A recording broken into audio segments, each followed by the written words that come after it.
She lifted her BFF through a bitter divorce, funded her entire degree, and even secured her a job at her doctor husband's hospital. But the gratitude she hoped for turned into a shocking betrayal. I'm a 45-year-old woman. I've been married to my 47-year-old husband, Cameron, for 20 years. Cameron is a dedicated doctor and also my best friend and confidant with whom I share my deepest hopes and fears. Our bond was built on trust, respect, and unwavering support for one another. My best friend, Ashley, on the other hand, had been my closest friend for many years. She was a woman of remarkable beauty, inside and out, but life had dealt her some tough cards. After a messy divorce that left her struggling financially, it was Cameron who extended his hand to her.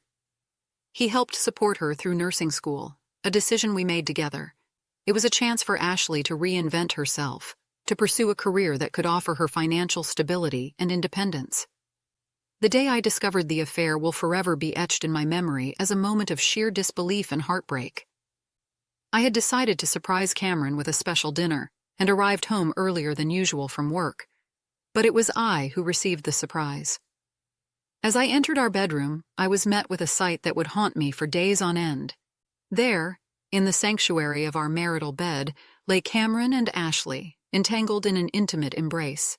It was a surreal moment, as if the world had suddenly shifted on its axis. My husband, the man I had trusted with my heart and soul, was cheating on me with the last person I would have ever expected, my best friend Ashley.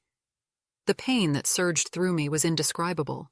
Cameron and Ashley's immediate response was to minimize their actions, claiming that their affair had occurred just a handful of times, only 4, to be precise. The thought of those stolen moments between them, the secret meetings and the betrayal, tore me apart. Questions spun through my mind. Why had this happened? I always supported Ashley and constantly told her how beautiful she was. She could have had any man she desired, but why did she have to set her sights on my husband? Cameron and I played an active role in supporting Ashley for years. When I first met Ashley, she was working as a cashier, struggling to make ends meet and dealing with an ex who wasn't providing any financial support for her or her children. Recognizing her potential and determination, we decided to step in. We assisted her in enrolling in a community college nursing program, working together to pave the way for her to become a registered nurse, RN. It wasn't just about financial aid. It was about giving her the chance to secure a brighter future for herself and her family. Upon her graduation, Cameron even used his influence to help her secure a job at the hospital where he worked. I was deeply involved in these decisions, which makes the betrayal even more bewildering and painful for me to comprehend. My friendship with Ashley ended that day, and I haven't spoken to her since. After catching them in the act, Cameron was racked with guilt and remorse. He didn't waste a moment in seeking help. He initiated counseling, both individually and as a couple, and made the decision to transfer to another hospital to reduce contact with Ashley. His efforts were sincere, his regret obvious, but no matter how hard he tried, I couldn't shake the feeling of betrayal that had seeped deep into my core. We had a series of conversations about our marriage, trying to pinpoint where things had gone wrong. In these discussions, Cameron took full responsibility, admitting that the affair was entirely his fault, and that it had nothing to do with any shortcomings on my part. He reassured me that I had been a loving and supportive wife throughout our marriage. After much soul-searching, I made the agonizing decision to separate from Cameron.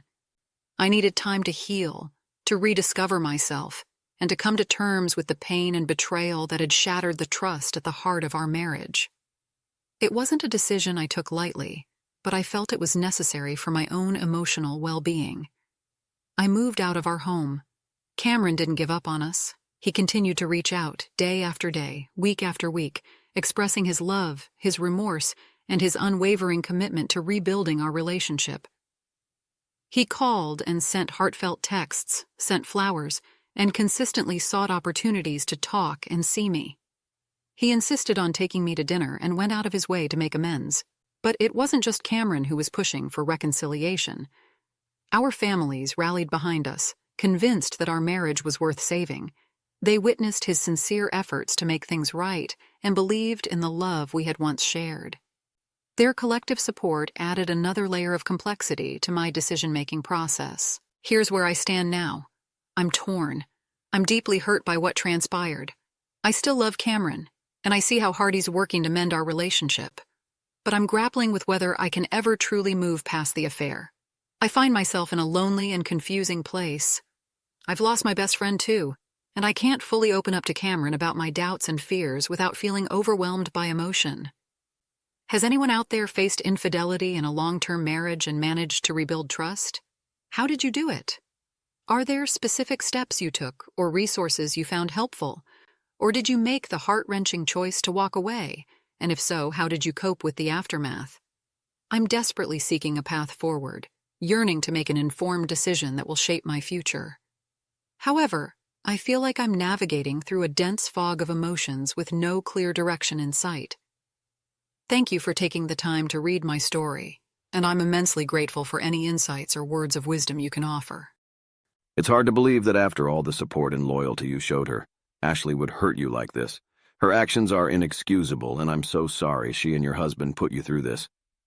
If you don't want to go back to him, don't. It'll take a lot of emotional energy to remain in a relationship with someone you know you can no longer trust. Your family may offer their opinion, but ultimately the decision is yours. Take care of yourself first, and best of luck. I'm sorry this happened to you. Have you ever experienced a situation where a close friend or family member betrayed your trust in a similar way? How did you handle it, and what lessons did you learn from that experience? Leave your thoughts and comments below. Thank you for enjoying my video. Please select the thumbs up button to support this channel. That would be sublime. Thanks for watching, and I'll see you around. Bye.